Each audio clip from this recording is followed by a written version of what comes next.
Nella NG officiel. Nella NG. Écoute, like et abonne-toi à Nella NG officiel sur YouTube. Nella NG officiel. Pour l'actualité musicale congolaise, art et divertissement, écoute la voix d'or. Nella NG te dit toute la vérité. Véritable conte africain.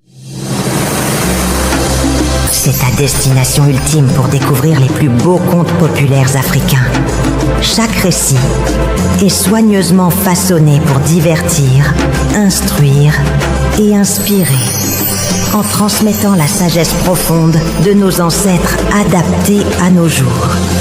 À travers des histoires pleines de mystères, d'émotions et de vérité, tu exploreras les valeurs africaines, les proverbes puissants et les leçons de vie qui traversent les générations. Que tu sois en quête de sagesse ancestrale, d'aventures palpitantes ou simplement d'une belle histoire racontée avec passion, tu trouveras ici de quoi nourrir ton esprit et ton âme.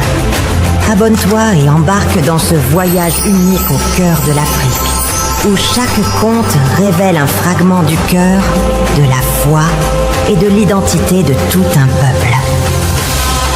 Véritable conte africain. Bellevue azoswana na mowei po mowei wana abima na mutu oyo alingaka te oyo esali même pas 4 jours que bapreuve ebimi ke afutaka bato po bafingela esila so bafingi sila makolo soso ye ayoki bien oyo ebimi ke oyo esemblaki ke base ciblaki basalaki semblant esala lokola ke yaka bwana mutu moko songolo pakala po bafinga sila bien po oyo azala inclus te lokola nzambe alalaka te abimi na poasa nayebi te soki aolinga alongola actualité wana oyo ke baexpose nalandi meme bandeko na nga mosusu oyo bazala na nga mosusu wana bakoki ata kodefendre te moko nayoki alobi soki bapesi nga mbondo namelaki lo na ngai nakufa nakoki ata kodefendre te mpo bapreuve oyo eza koakable yo eleki vraiment comme si cela ne suffisait pas oke feti na kati ya feti wana batie nzembo ya madilu nzembo wana je ne sais pas bolobi ke Bellevue aya Kinshasa mwana moke ngai soki ngai Nella NG officiel nayebi nzembo madilu wana Bellevue jamais koki koignore nzembo madilu wana. Je ne sais pas sur alinga lakisa bato ke yaza mosantu makasi parce que madilu système aza icône ya mboka na biso. Madilu n'est pas n'importe qui. Mais na oka moi oh nzembo wana bozana tela bino na video yango bolanda ngo na tia na volume bolanda ngo na so bolanda yango ndino yo décortiquer après. Papa Serge Mwembo kolako za mukolo il faut yo respecter libumu te nga na place ya Serge so na mitali penza boye natali libumu na nga natali poa na nga boye makambo mosusu na okota te na ko se contacter na sala musala na nga correctement tutikala jamais komona papa ale mabana akota na ba polémique ya buzobe ezanga tina. Papa Serge, respectez les boumouko, les boumeleki moulé, na mande fois pembe partout pour nous ressentir là-bas débat inutile. Papa Serge, yon tozaki, mouto akokai kozala que quand ça brille comme ça sur internet, tu fais des choses au bateau non depuis que Bellevue a comment pembe na Papa Serge, on voit un changement. Mais Papa Serge oza immature makasi donc ba rôle au bo jouaka bon heureusement on a bien un rôle hein ba rôle au bo jouer wana eza nango ba vie na bino te parce que na réalité na ba vie na bino ba trouble maker vraiment le deux vidéos wana na otela bino ngo bolanda on le bon to ya ko décortiquer mais on a beaucoup plus dans les caméras Bellevue Bellevue, on connaît déjà ton identité. Pourquoi tu en fais trop comme ça? Narofanda vraiment pembe na silate. Parce que normalement le lokola madilu système amema ngambu. Ngambu ya ngambu. Et lokola ndenge babia bimana manike. Lelo komba babia malgré kufa babia reposa kampete pona manike komba babia na ba mission sizangate. C'est pareil avec Madilu. Donc Madilu a salaki ezaki kobimana sila. Parce que na Madilu système na monde na ya musique alinga finga matin parce que na monde la musique ba finga Madilu te Madilu nya ko finga na monde à théâtre pendant que na monde la musique Madilu il est respecté à tant qu'il connaît mboka na biso. Bon là maintenant deux vidéos na ya papa Serge ou alinko se faire respecter te moto so ezopela boye papa Serge falaka zala parmi bato yo balinga batia vraiment kimia bapesa Bellevue ba conseil à malamu mais ce sont ceux là ne boya ba ça la vidéo ko luka su se pelsa moto manque à sagesse na yego Bellevue ngo bon ko se comme ta ko ina vélo ya mutu dasi ba kangi e boye. Elle n'a plus rien à prouver parce que déjà bah œuvre n'a prouvé quelle est son identité. Mais moi, le problème c'est seulement que si elle veut vraiment faire face à la réalité, on a si la yemoko.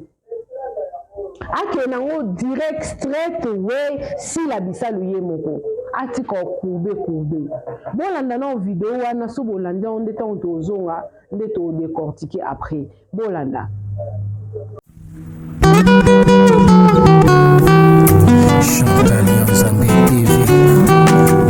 Pour ne rien manquer, abonnez-vous et cliquez la cloche de notification. Ensemble, nous créons une communauté plus forte et solide.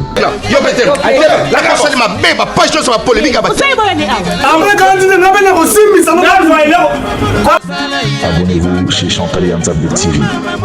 Bonne Asie, bonne Océanie, bisous nyoso, tous s'abonner na Chantal Yanzambe TV. Chantal Yanzambe TV, bagad, film, mission, information et loubou. Nyoso, tous s'abonner na Chantal Yanzambe TV. Ba fanatique nyoso, ya vie de loin, na wuti poto, na zongi na ba Congo. Abwebu na makenguru seki bubateri, bo s'abonner massivement. Loubelu madupipa, alobi, bo s'abonner na Chantal Yanzambe TV. Vous avez déjà ya côté là.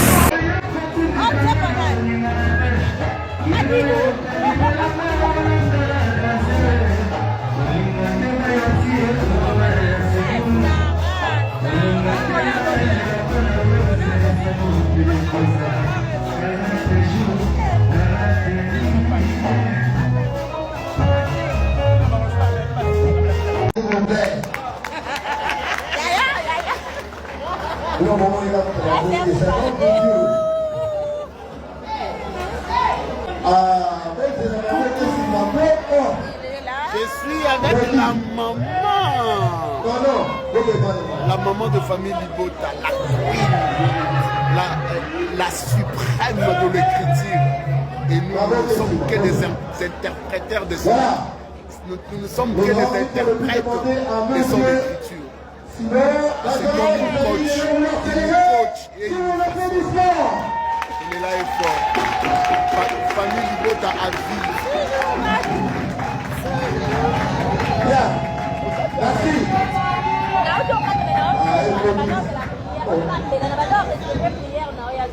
Voilà.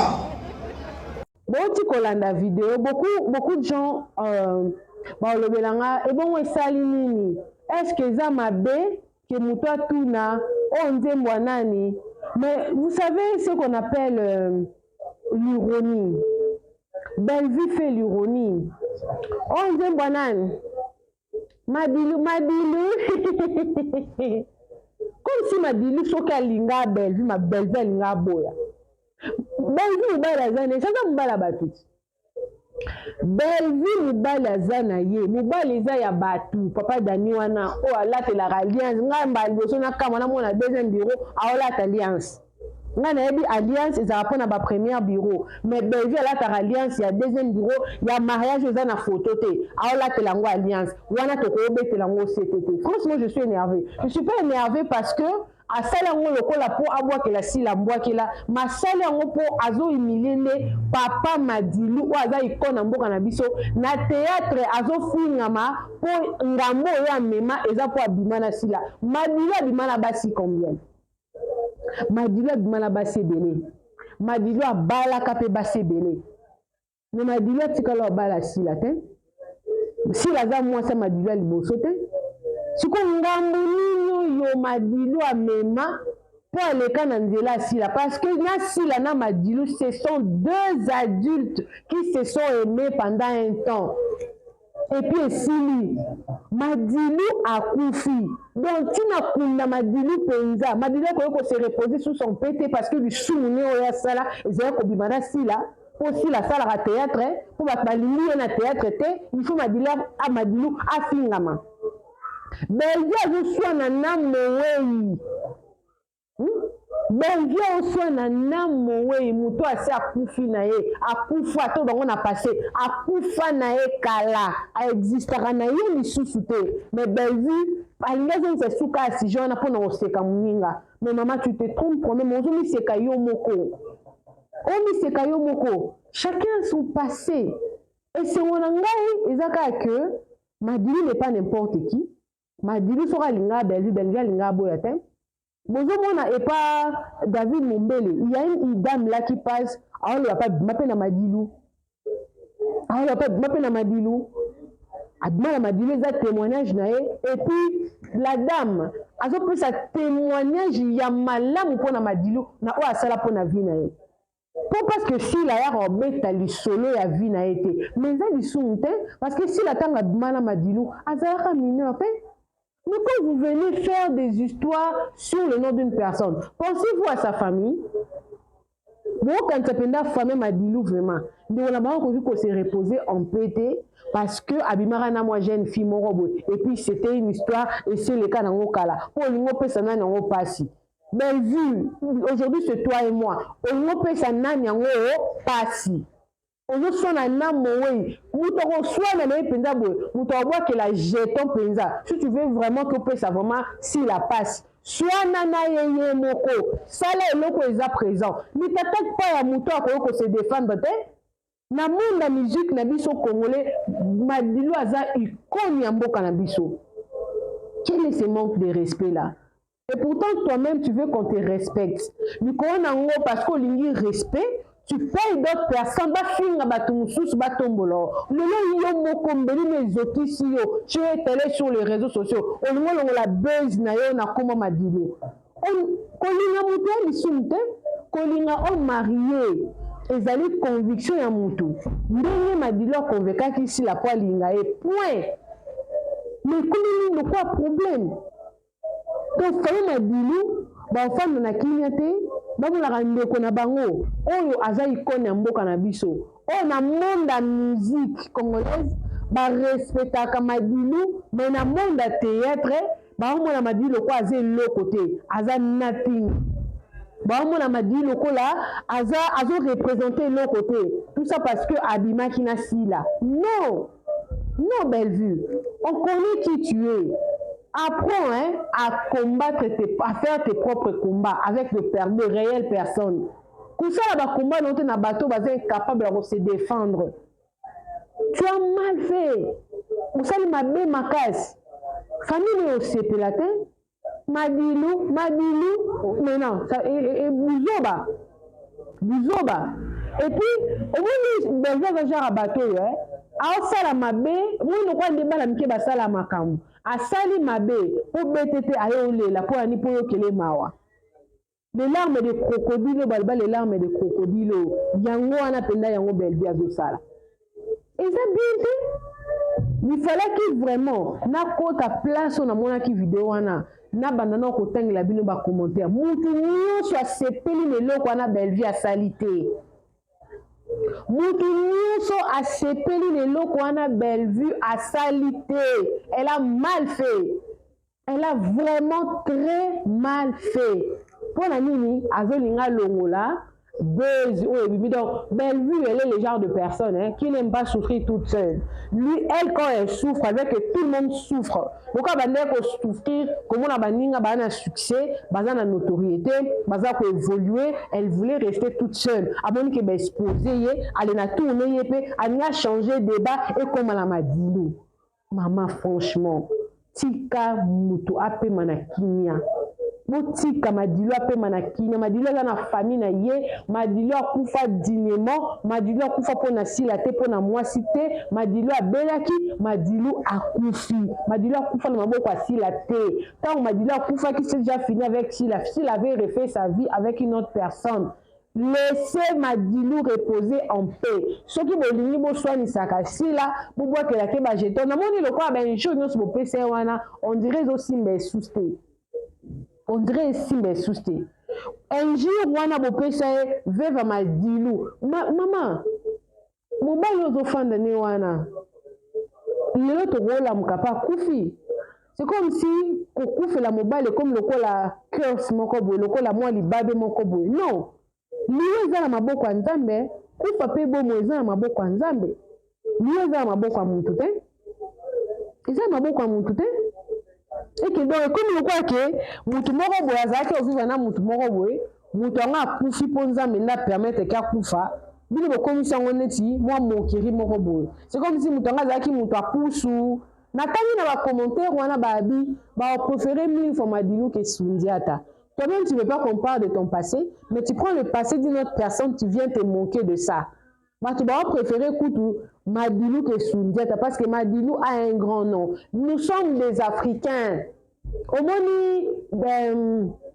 David Nieko, na Nigeria, les milliardaires, on a balabasé comme 6, balabasé on a bazar reconnu.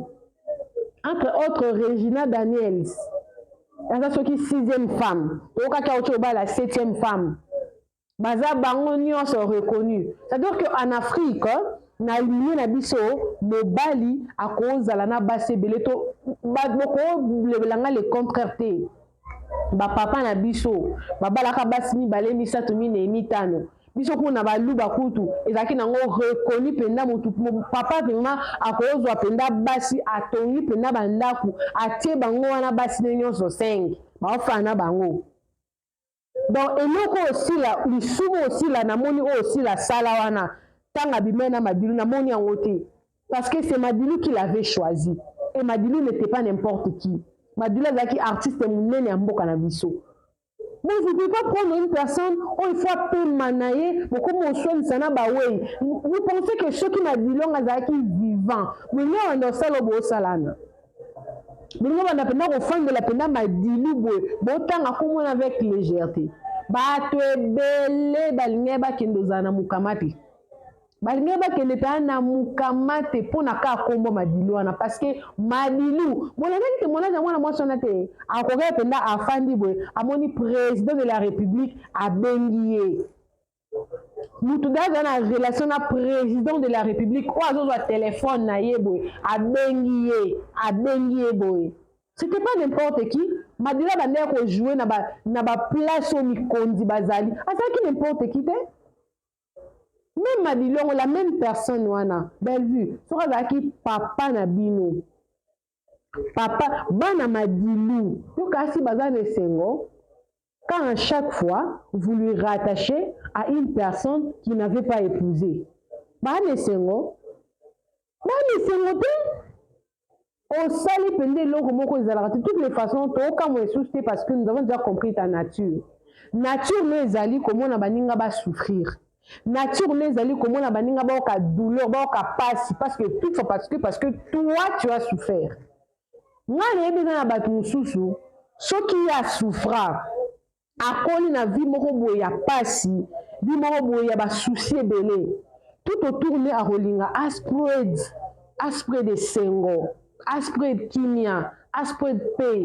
Tout le monde a ba philanthrope belé parce que là ba œuvre caritative et à la rapona en mémoire et loko moko boye moi aussi j'étais là, moi aussi j'avais souffert ngape na mona pasi par conséquent excusez-moi le quoi na komi nango ngape na osunga Mais c'est tout contraire avec toi. Tu as eu une enfance difficile, mais c'est seulement toi là qui veux voir les autres souffrir. Mais pas réussir. Tu veux être la première, tu veux dominer, tu utilises ton argent pour que Baninga Bazal écraser. Si tu es vraiment leader, on a vraiment leader et un leader à solo. Pourquoi tu ne le fais pas naturellement?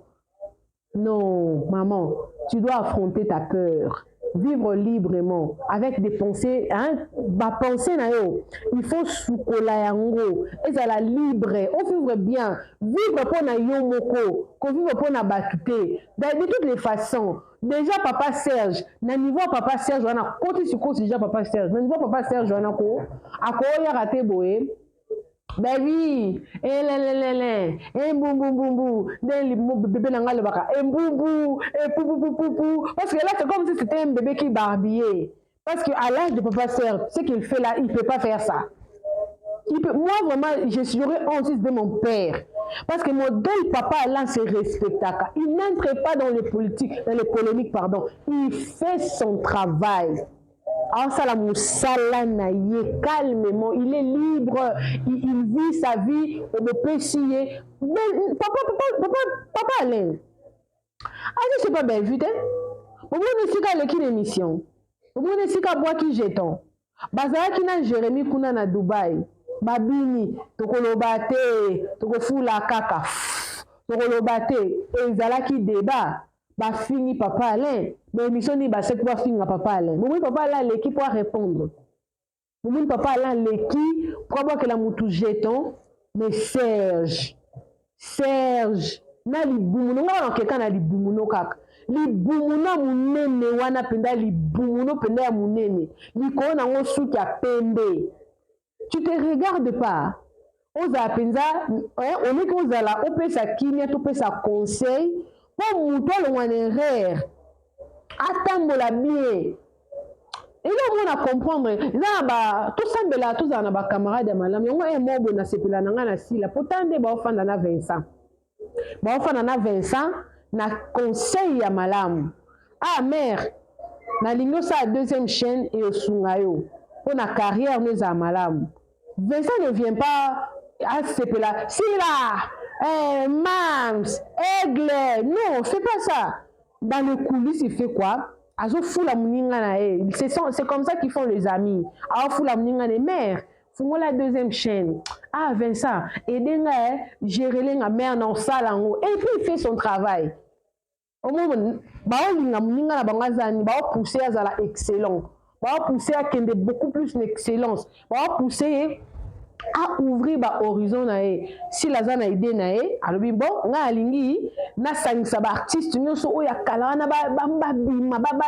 ok, moi je vais t'aider à contacter Batou. Alors ça là, tellement que votre monnaie non, ça se fait pas. Ça se fait pas. Un service assis là, parce que vous ne pouvez pas faire ça. Vous ne pouvez pas faire ça pour que vous poussiez Moutou Sanini à Binisaboye. To idée nae sanini et bima, idée nae et s'étendre, idée nae et se matériel. Vous ne pouvez pas faire ça. Vous, ce que vous savez faire, c'est de mettre de l'huile au feu.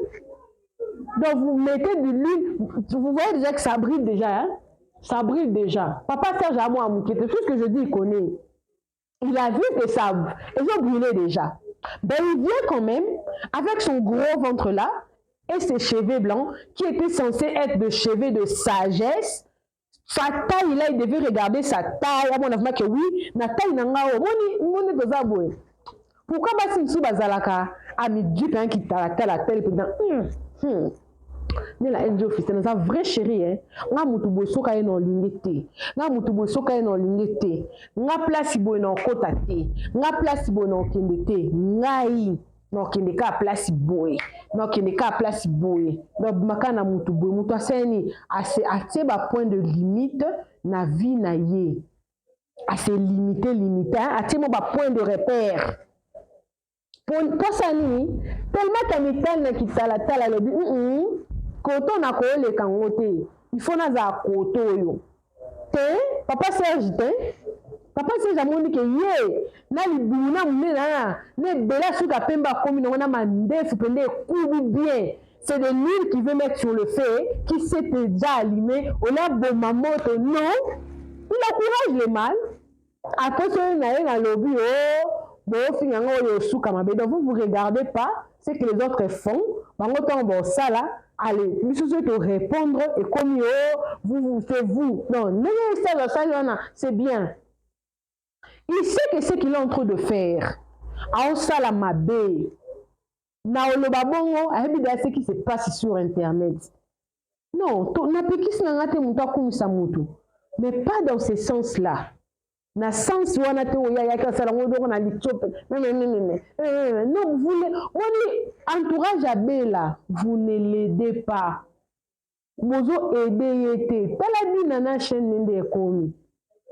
Tala di na ndenge chaîne ne komi. Chaîne ne komi bongo. Et quoi? C'est de l'hypocrisie. Donc Bellevue elle-même elle est hypocrite, mais elle vit avec des personnes hypocrites également. Parce que Papa Serge et grâce à la vraiment, nettement conseillé mon robot. Mais là, on a makambo anate, ça moussa na yo, focus na makambo na yo. Tant so tali Bellevue, elle est agitée. Et pourtant tu vis Bellevue za muta kimia.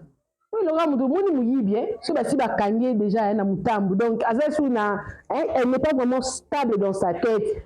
Elle va comme ça. Elle va dans tous les sens en fait. Elle tourne dans tous les sens. Si on y bateau ba pembe nae, ba recadrer en bien. Ah bella. Ok, moi ici sopani. Il faut tambola. Venez encourager encore le mal. Venez encourager encore le mal et par conséquent non seulement mutuana bo sunga été bino moko bato bo sala bongo bozomi bimisa qui vous êtes boza banane boza ba immature boza banane boza ba hypocrite boza banane boza na sagesse c'est pour ça que intelligence bon le bakeno basala ka bo mais sagesse c'est exact vous ne l'aidez pas. Si tu veux bien vivre dans ta vie, vis pour toi-même. Ne vis pas pour les autres. Ne vis pas parce que boy. Bellevue vit pour toi. De la même manière, toi tu as ton passé. Obimana Sindiata. Na bato obimana bango malgré que modewa wangana kabimano te.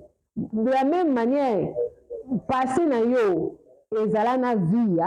De la même manière, si là, on a passé na yé. Et que papa ya bato, azala ki pe na moi sinon abala ki officiellement, na banana ye o baza lelo, na bandeko na ye, na ba connaissance na ye, na famille na ye. Ba ko sepela note, ok ne ko ignorer les grands. O moka na biso na monde la musique, bazo considérer le quoi les gens bazo respecter ye. Que yo sa loko la moi ironie moko boye parce que ozana moi olingara na yo mutu na ote o fo bosa ne concurrence loyale na monde à théâtre libabe oyo madili azana ngo ezaka po abimaka na sila te maman vie pour toi tu es déjà exposé on n'a plus rien à chercher sur toi vie pour toi. Vis vraiment pour na yomoko. Parce que de toutes les façons, si la on pas qui peut abinoter, si la qui peut abinoter, na ba théâtre que toujours quand déjà besoin moi ka ba jeton, histoire déjà ma étoile. Et non, ma étoile tellement que bangi sa kemi nga bangi nga bi sa relation na yote, on manipuler yepi na manque de sagesse. Aya leki yango incendie na ngo epeli conséquence na ngo Bellevue nzamba exposer yo. Et moi, même vraiment que yo penda, on a si là pour rien, pour qu'à si là. Mais si tu pouvais vivre pour toi, on va venir si la vivra que elle vit pour elle. à vivre yemoko, pour na yemoko, elle fait sa vie pour elle. Elle abimi nae, à ça l'anniversaire nae, à ça babankou, à ça les fêtes nae, à ça les films nae, à la deuxième chaîne nae, à kendara restaurant, à poto. Elle vit si la vie comme si belle vie n'existait pas, parce que bébé zala, oh a komara bien te, oh a komara film terre à terre, oh a kendara boy. Si elle n'a jamais changé son style de film. Depuis qu'on a commencé à dire que non, à Komakabiente, si elle n'a jamais changé son style, elle est restée elle. Elle a une vision parfaite de ce qu'elle fait. Elle connaît qu'est-ce que je suis en train de faire. C'est-à-dire qu'avant de s'engager à faire quelque chose, si la yeba qui déjà, oh ya linga sala, ayeba qui na ye. Mais toi, tu es partout, partout. Tu es ici, tu es là, tu es là-bas, tu es ici. Quand on veut parler, tu ne veux pas qu'on parle, tu viens pleurer, tu continues comme moi, mais au continue Nakati, on t'a déjà exposé, vis pour toi. Et vous allez bien si tu vivais pour toi. Et vous allez vraiment très très bien. Sans vivre pour na yomoko. Et non. Parce que de toute façon, sur ton chemin, il y aura toujours des adversaires. Aujourd'hui, on parle de Jérémie Chaban. Donc, la Jérémie Chaban de l'eau. Jérémie Chaban fiche toi. Mais aujourd'hui, Jérémie Chaban a combien d'adversaires? On peut détailler. Parce que dans la chaîne de Jérémie Chaban, on voit tous les acteurs passer là-bas, sans concurrent. Jérémie, c'est qu'il est aujourd'hui.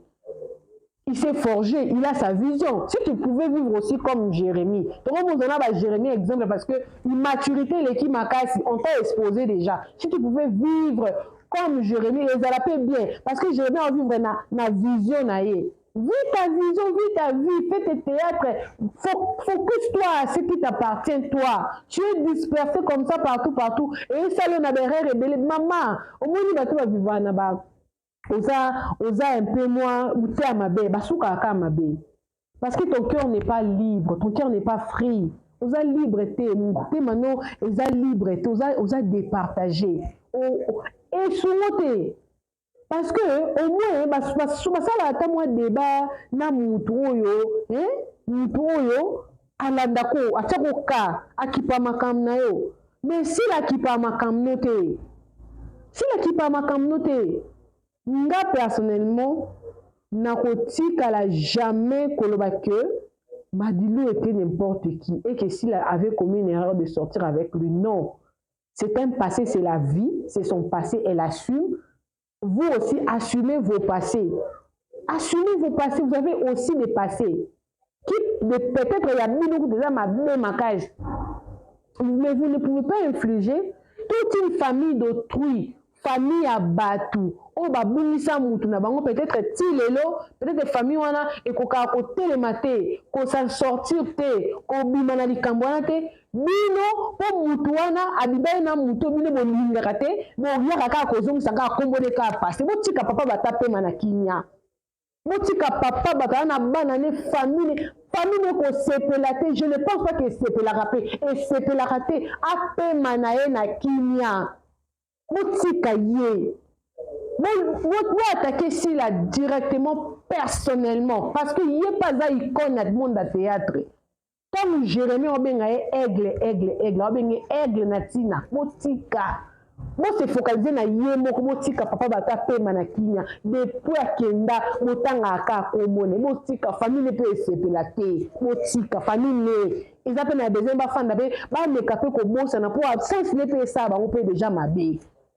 Motika papa batafa na kinya eza malamu menga na sepel makasi po elakisi qui est belle vue ça continue à l'éprouver bolinge bon te so botike bon munamto munatanto ke no samba liboso nzambe munamto ke osamba na makambo na ye mais bolinga te ba dommages collatéraux ezala ebele koleka parce que famille wana pe bayoka pe pasi Bon, beto pe moi fobo mona vie no na makambo ezokende yo kasi mutu almo résoudre nyo sote ezaka mbongo ka tende sala ka ke mutu azane sengo on se Bellevue elle était vraiment heureuse Bellevue a de l'argent ça azaki vraiment heureuse pendant na mbongo azana walinga azala bien mais ça montre à tel point que malgré la position que Bellevue a elle n'est pas heureuse elle n'est pas bien botika bozo makambo mususu boye comme la bino lokwa ba corvée na ba vie na bino à cause ya qui motema mabe on ne vit pas pour quelqu'un on vit pour soi. Coucou à tous les Nella Chou, les Nella Cœur, les Nella Love, et bienvenue à tous mes nouveaux abonnés. C'est-à-dire que tu es nouveau sur ma chaîne, n'hésite pas à t'abonner, clique la cloche notification, aimez la vidéo, commentez, partagez la vidéo. Une grande surprise vous attend, je ne vais pas dire, donc vous avez vu le cadre. Voilà. Bisous, que Dieu vous bénisse. Bye. Véritable conte africain. C'est ta destination ultime pour découvrir les plus beaux contes populaires africains. Chaque récit est soigneusement façonné pour divertir, instruire et inspirer, en transmettant la sagesse profonde de nos ancêtres adaptée à nos jours. À travers des histoires pleines de mystères, d'émotions et de vérité, tu exploreras les valeurs africaines, les proverbes puissants et les leçons de vie qui traversent les générations. Que tu sois en quête de sagesse ancestrale, d'aventures palpitantes ou simplement d'une belle histoire racontée avec passion, tu trouveras ici de quoi nourrir ton esprit et ton âme. Abonne-toi et embarque dans ce voyage unique au cœur de l'Afrique, où chaque conte révèle un fragment du cœur, de la foi et de l'identité de tout un peuple. Véritable conte africain. Nella NG officiel. Nella NG. Écoute, like et abonne-toi à Nella NG officiel sur YouTube. Nella NG officiel. Pour l'actualité musicale congolaise, art et divertissement, écoute la voix d'or. Nella NG te dit toutes les vérités.